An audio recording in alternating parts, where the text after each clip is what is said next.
Hello दोस्तों। जैसे आपको पता ही है, मैं लगातार आईबीएस से रिलेटेड वीडियो बना रहा हूँ क्योंकि मैं इस बीमारी से जूझ रहा हूँ।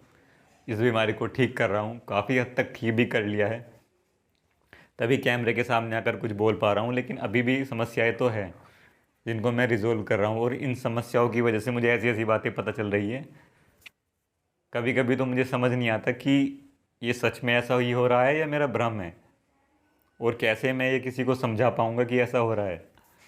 तो अभी क्या हुआ कि मैंने लगभग 40 घंटे से कुछ नहीं खाया था, क्योंकि मैंने 6-7 किलो तरबूज खा लिए थे।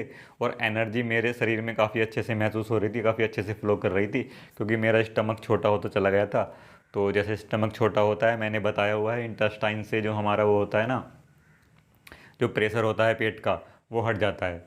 तो प्रेशर के हटने की वजह से पूरी बॉडी में एनर्जी पहुंच रही थी और मुझे बहुत अच्छा लग रहा था। लेकिन एनर्जी कब तक रहती, धीरे धीरे तो वो ख़त्म होती। तो एनर्जी धीरे धीरे ख़त्म हो गई। तो मैंने सोचा फिर से तरबूज खा लिया जाए। तो मैंने लगभग 2 किलो तरबूज खाया, तो मुझे एनर्जी महसूस नहीं हुई। मुझे लगा ये क्या हो रहा है, तरबूज खाने से एनर्जी महसूस क्यों नहीं। लेकिन मैंने फिर थोड़ा सा खाया, लेकिन फिर ऐसा कुछ खास हुआ नहीं, तो कुछ अजीब सा लगा। मैंने सोचा पता नहीं क्या हुआ है, तो मैंने पका हुआ भोजन खाया। फिर दाल और रोटी बनाई थी माँ ने, तो मैंने वही खाई। तो जैसे ही मैं दाल और रोटी खाया तो एनर्जी महसूस हुई काफ़ी अच्छे से। तो मैंने कहा ये क्या जादू है कि पके हुए खाने से एनर्जी महसूस हो रही है और तरबूज खाए तो नहीं हो रही थी। तो इसका रीज़न भी मुझे पता चला, थोड़ी देर मैंने ऑब्जर्व किया अपनी बॉडी को और देखा क्या हो रहा है। तो दरअसल क्या होता है कि जब हम पका हुआ भोजन खाते हैं तो हमारा पेट फूल जाता है, जबकि फल खाने पर पेट नहीं फूलता है इतनी जल्दी से। तो क्योंकि मैंने तरबूज खाया था तो पेट फूला नहीं था, जैसे ही तरबूज पेट के अंदर गया वो ऐसे हुआ और तरबूज आगे जाना शुरू हो गया। तो तरबूज पूरे शरीर में जा रहा था, इसलिए मुझे पंप अप फील नहीं हो रहा था। क्योंकि जब पूरे शरीर की एनर्जी की पूर्ति हो जाती है ना, तब मुझे पंप अप फील होता तरबूज के केस में, अगर मैं सिर्फ तरबूज खाता। लेकिन फिर मैंने पका हुआ खाना खाया। तो पके हुए खाने ने क्या किया, अभी बताता हूँ क्या किया। तो पका हुआ खाना क्या करता है, हमारे पेट को फुलाता है, क्योंकि पके हुए भोजन को पकाने के लिए ज़्यादा जगह चाहिए होती है पेट को, तो फूल जाता है। और थोड़े खाने में ज़्यादा फूल जाता है। तो जैसे ही मैंने पका हुआ खाना खाया तो पेट फूला। और जैसे ही पेट फूला तो शरीर का आधा हिस्सा ब्लॉक हो गया, आधे हिस्से में एनर्जी जानी बंद हो गई। तो जितने हिस्से में एनर्जी पहुंच रही थी वहाँ काफ़ी ज़्यादा पहुंचने लगी। तो मुझे अच्छा फील हुआ, एनर्जेटिक फील हुआ। मैं यहाँ ये बताना चाह रहा हूँ कि ऐसा नहीं है कि तरबूज खाने से मुझे एनर्जी फील नहीं होती, उसमें टाइम लगता, क्योंकि वह पूरे शरीर में पहुँचती, लास्ट तक पहुँचती, इंटेस्टाइन के लास्ट तक वह पहुँचती। और वहाँ से फील होनी शुरू होती बॉडी में, धीरे धीरे धीरे धीरे, क्योंकि पेट पूरा छोटा था। तो जैसे ही मैंने खाना खाया पेट का साइज फूल गया, और जैसे ही पेट का साइज फूला तो माइंड को ज़्यादा एनर्जी मिलनी शुरू हो गई, क्योंकि वह एनर्जी अब पूरे बॉडी में नहीं पहुंच रही है ना। अब पेट फूल गया है, अब इंटेस्टाइन थोड़ी छोटी हो गई है, तो एनर्जी लास्ट तक नहीं पहुंच रही है। मतलब पूरे शरीर में ना पहुंचकर शरीर के उन्हीं अंगों को मिल रही है जो पेट फूलने के बाद जिन अंगों को मिलती है, जिसमें माइंड आ जाता है सबसे पहले। तो माइंड को फिर ज़्यादा एनर्जी मिली और एक्टिवेट होगी बॉडी। तो अब जैसे मैं वीडियो बना रहा हूँ तो मतलब मुझे पता है कि शरीर के वो हिस्से जिनमें एनर्जी नहीं पहुँच रही है वो अभी भी मतलब पेन है उनमें, मुझे पता चल जाता है। जैसे मैं 2 दिन पहले तरबूज खाया था, और तरबूज के बाद मेरा पेट छोटा होना शुरू हुआ था और एनर्जी पूरी बॉडी में जा रही थी। तो मेरी बॉडी में कहीं भी पेन नहीं था, और वो एक्टिवेट अलग ही तरीके से होती है, बिल्कुल बिजली की तरह कौन जाता है शरीर। मतलब बहुत ज़्यादा एनर्जी महसूस होती है। ऐसा नहीं है पके हुए खाने के बाद अब मुझे एनर्जी महसूस नहीं हो रही है, अभी भी एनर्जी महसूस हो रही है, क्योंकि मेरा पेट एकदम से इतना नहीं फूल गया है। अगर पेट इतना फूल जाता तो माइंड तो एक्टिवेट फिर भी होता, शरीर उतना ही कम एक्टिवेट होता। मैं क्या बताना चाह रहा हूँ कि पेट जितना ज़्यादा फूलेगा शरीर के उतने कम हिस्से में एनर्जी जाएगी, लेकिन जितने हिस्से में जाएगी वहाँ बहुत ज़्यादा जाएगी। वहाँ हमें लगेगा कि वाह क्या हुआ, मज़ा सा आ गया। मतलब माइंड ऐसा हो जाता है एकदम, और इतनी एनर्जी है पके हुए खाने में। तो हमें लगता है पके हुए खाने में एनर्जी है, लेकिन सच में है नहीं। अगर हमारा पेट ना फूले ना, तो पका हुआ खाना और लास्ट तक जाए तो उसमें कोई इतनी एनर्जी है नहीं, वो बहुत ज़्यादा खाना पड़ जाता है अगर ऐसा होता है तो।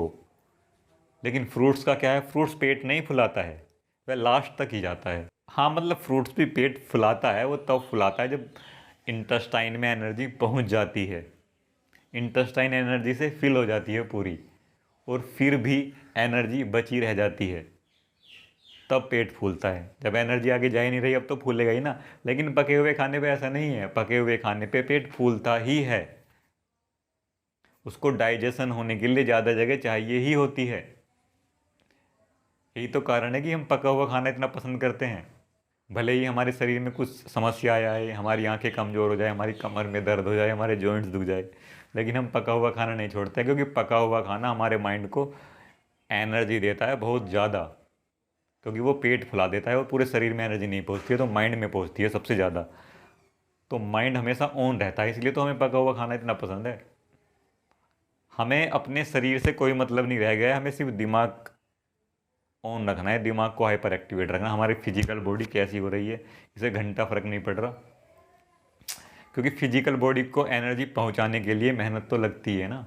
पेट को छोटा होना पड़ेगा, इंटेस्टाइन को क्लीन होना पड़ेगा, तब जाके फिजिकल बॉडी में एनर्जी जाएगी।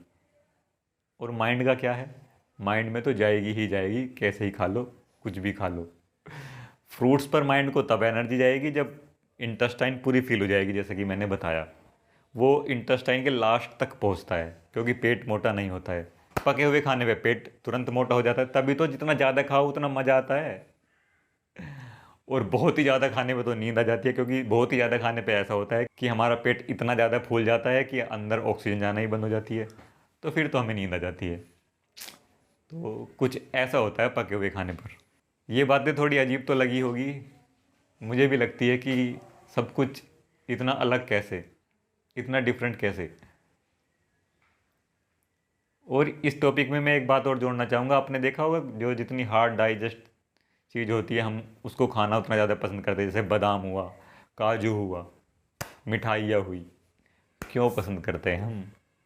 क्योंकि ये चीज़ें पेट को ज़्यादा फुला देती है। जो चीज़ ज़्यादा फुलाएगी माइंड को उतनी ज़्यादा एनर्जी जाएगी, क्योंकि पेट है हमारा ब्लॉक कर देता है एनर्जी को आगे भेजने के लिए। अब एनर्जी आगे नहीं जा रही है, जहाँ तक जा रही है वहीं घुसेगी और वहीं ओवरलोड होगा एनर्जी का। यही है कि शरीर को एनर्जी पहुंचाना बहुत मुश्किल है, और आईबीएस जिसको हम बोलते हैं पेट का मोटा हो जाना, उसके बाद तो और भी मुश्किल है। माइंड को एनर्जी पहुंचाना बहुत आसान है। क्या करना है, ठूस के खा लेना है, माइंड को पहुंचती रहेगी, शरीर को नहीं पहुंचेगी। शरीर को पहुंचाने के लिए तो मेहनत करनी पड़ती है।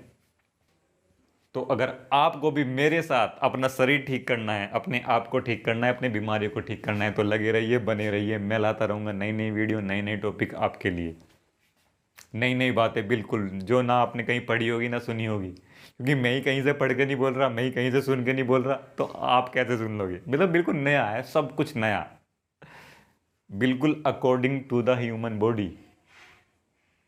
That's why I like this data. Wow what English. चलो यार, बहुत मज़े हो गए ना इस वीडियो में। अगली वीडियो में मिलते हैं अगले टॉपिक के साथ, अगले मज़े के साथ। बताऊंगा आपको कुछ एकदम नई बातें। Bye bye. चलिए।